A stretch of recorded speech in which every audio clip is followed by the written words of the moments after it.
We are making summer shirts today. I have a whole pile of shirts that no longer fit me in nothing but time, so I'm gonna rework a bunch of them. Super simple. I myself am a very beginner seamstress, so don't expect anything crazy. I think all you'll need really is a sewing machine. I do not have a serger. All I have is this guy. Find a pile of old clothes that you don't wear anymore and we can rework them. This is a shirt that I got from my mom. It was originally like a camel neck.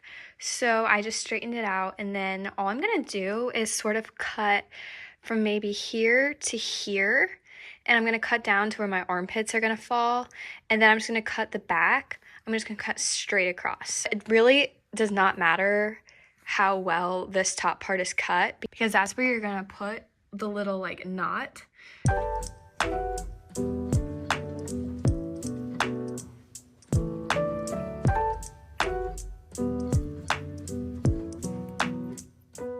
Now just find an extra strip of fabric wherever you can, and then that's just going to be, we're gonna just cut two, and that'll be for the actual like halter straps.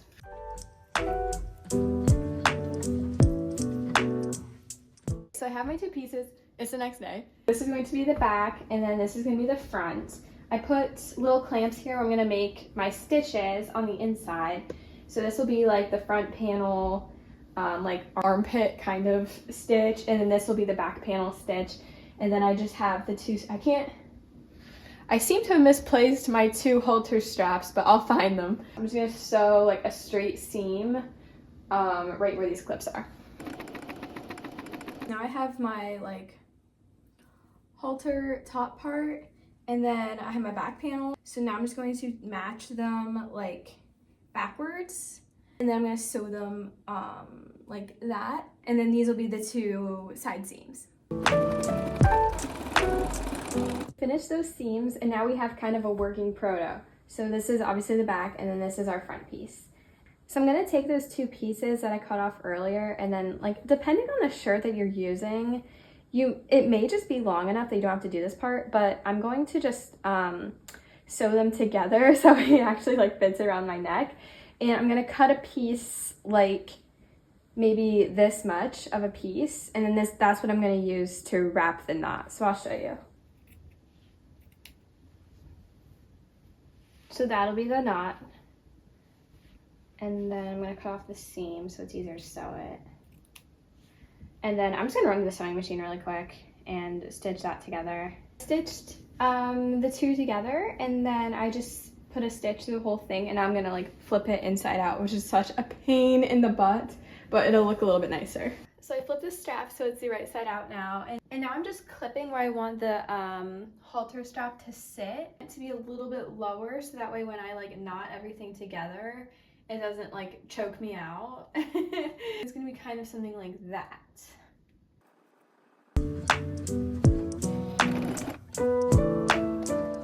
Yay! We're done. I kind of still don't like the pattern, but it's fine. I did the little knot at the top, and then yeah, that was a quick one. Next. I thrifted a ginormous shirt in this pattern, and I cut two pieces that look like this, and I'm gonna like try and overlap them to create a little wrap top type of thing. And I'm having a very difficult time with the curvature, so I've already had to seam rip like 3 different attempts of sewing this frickin' thing.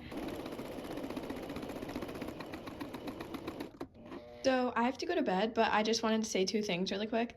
1, I changed everything about the shirt, and 2, it doesn't fit.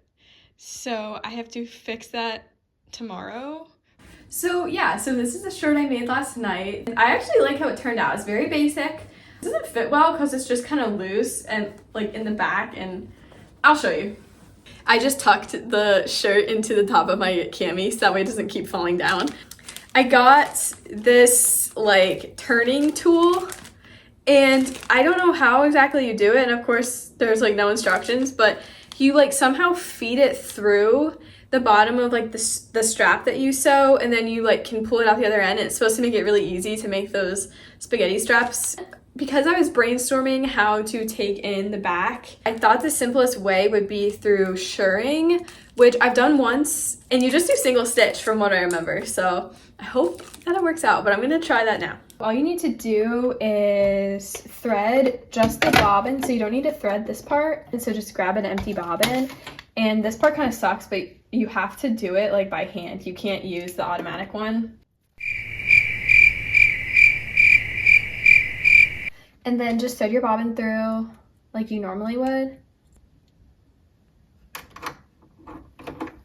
Okay, so then I'm gonna just change my top thread because I want to use a blue color. And then just bring your bobbin through.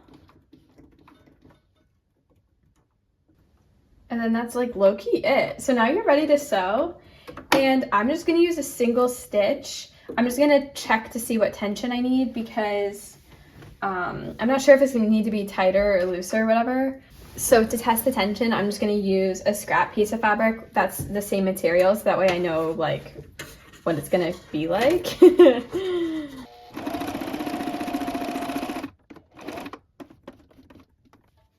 So that would be an example of like not good tension.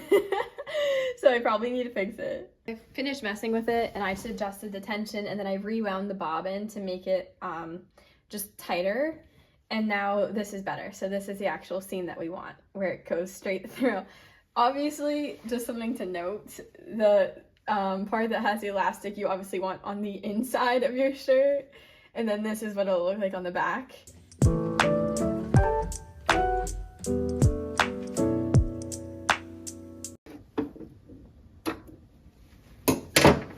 Yay.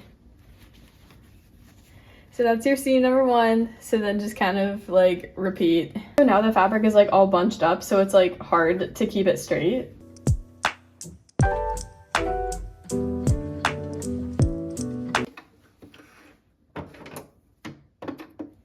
Good enough, right? I think that's good enough. The finishing touch for this shirt will be, of course, the spaghetti straps, which are a bitch to sew. And they're equally hard to flip.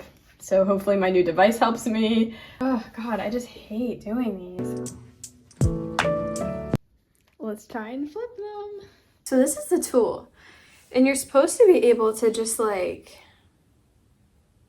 I don't know how you do it. Do you like flip it in? Oh my gosh, someone help me. I don't get it. Oh.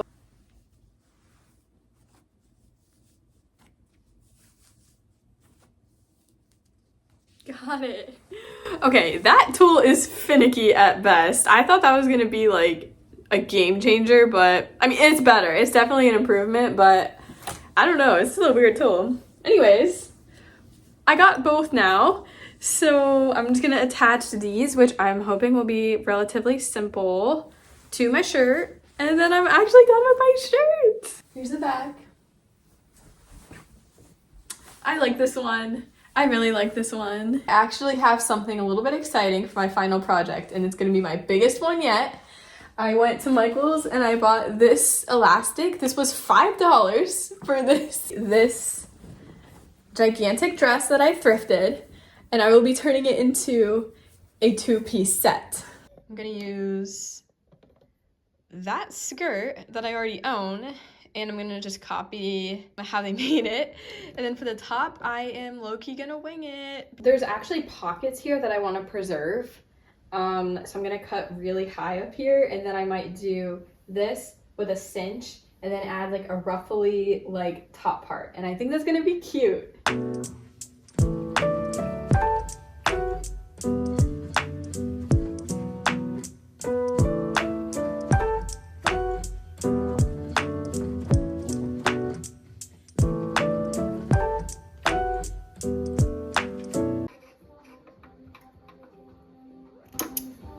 Sweet. Smooth sailing so far. I just hemmed down the top part so that way I can sew the elastic down. I am hoping I did this right. I just have this really bad feeling about it. Oh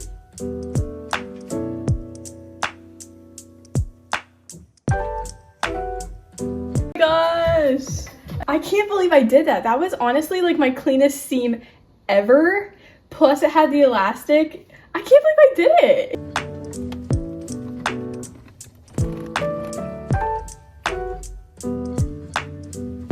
So I preliminarily pinned where I want the pockets to go. And I can already tell that I'm going to hate sewing these a lot. Who needs pockets anyway? I will not be sewing those together, so I'm gonna just finish off the skirt. That is way, way, way too much work. Now I'm just gonna make sure I like the length of it, and then otherwise the skirt is done, which I cannot believe. For the shirt, I have the bottom hem of the original dress with the top part. I like how the top neckline and straps fits on my body. So I'm just curious what it might look like if I were to just hem the bottom of the dress to the top that I cut off earlier. I wish I didn't cut where I did because I ended up not using the pockets anyways. We're gonna rock with it because I have another option. I think it's okay. I'm not like in love with it. I wonder if this is one where I could do a belt. Like, that would be cuter. I don't know. I'm certainly not proud to admit this, but after I cut the cameras last night, I ended up doing a lot more work on this top, and I was just recklessly cutting things and stitching things and putting it on, taking it off. A lot happened to this shirt that I wish I could take back. Tonight, I'm gonna start anew, and I'm going to seam rip this entire shirt and attempt to start over.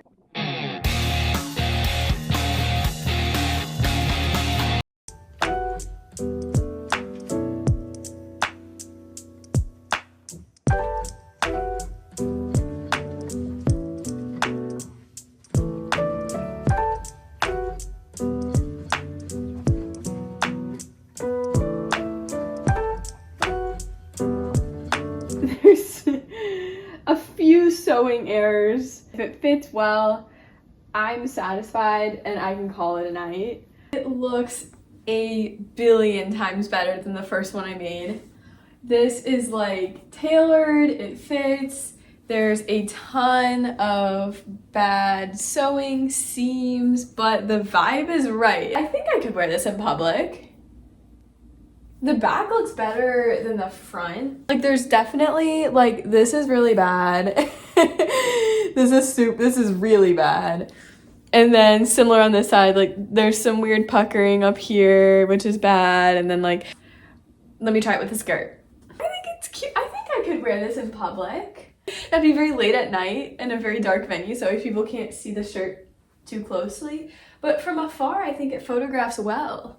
I have this belt that I thrifted a long time ago. Do it like this, like up here. Or does that look weird? I feel like that looks weird. Maybe I should do it like here? Maybe no belt. I'm not sure about the belt. But all right, grand finale piece. I think it looks pretty cute. And I learned a lot doing this. So I feel confident that I could try something similar again and it would turn out worlds better. In a dark bar at night, I could wear this. I'm still iffy about the belt. I'm very iffy about the belt. I'm gonna film a book of the week. I'm not sure what it is yet, but otherwise, see you in the next video. The book of the week this week is the book Apartment by the author Teddy Wayne. You have these two guys and they're both in the same graduate writing program at Columbia.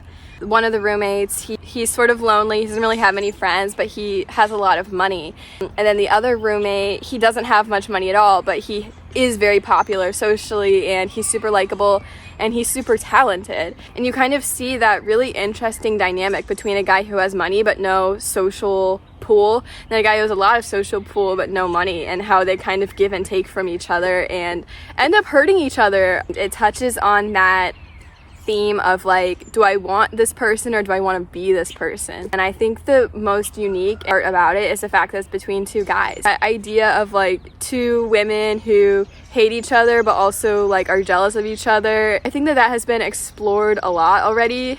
I think it's really good and kind of important to start seeing more nuanced relationships between guys and exploring male friendship, because I just think that it's super underexplored in a way. You feel this weird suspense when you're reading it, like something super bad is gonna happen, and it definitely comes to a boiling point. Feels almost like when you watch White Lotus and you keep hearing the music, you're like, oh my god, like something horrible is about to happen, but then it's like, no, they're just going to breakfast. And that's what this is. It honestly, I just described it really well. This is like if White Lotus was a book, and I honestly think that these two characters would thrive on a season of White Lotus. I've never seen anyone review this book before, and I really loved it. I really, really loved it.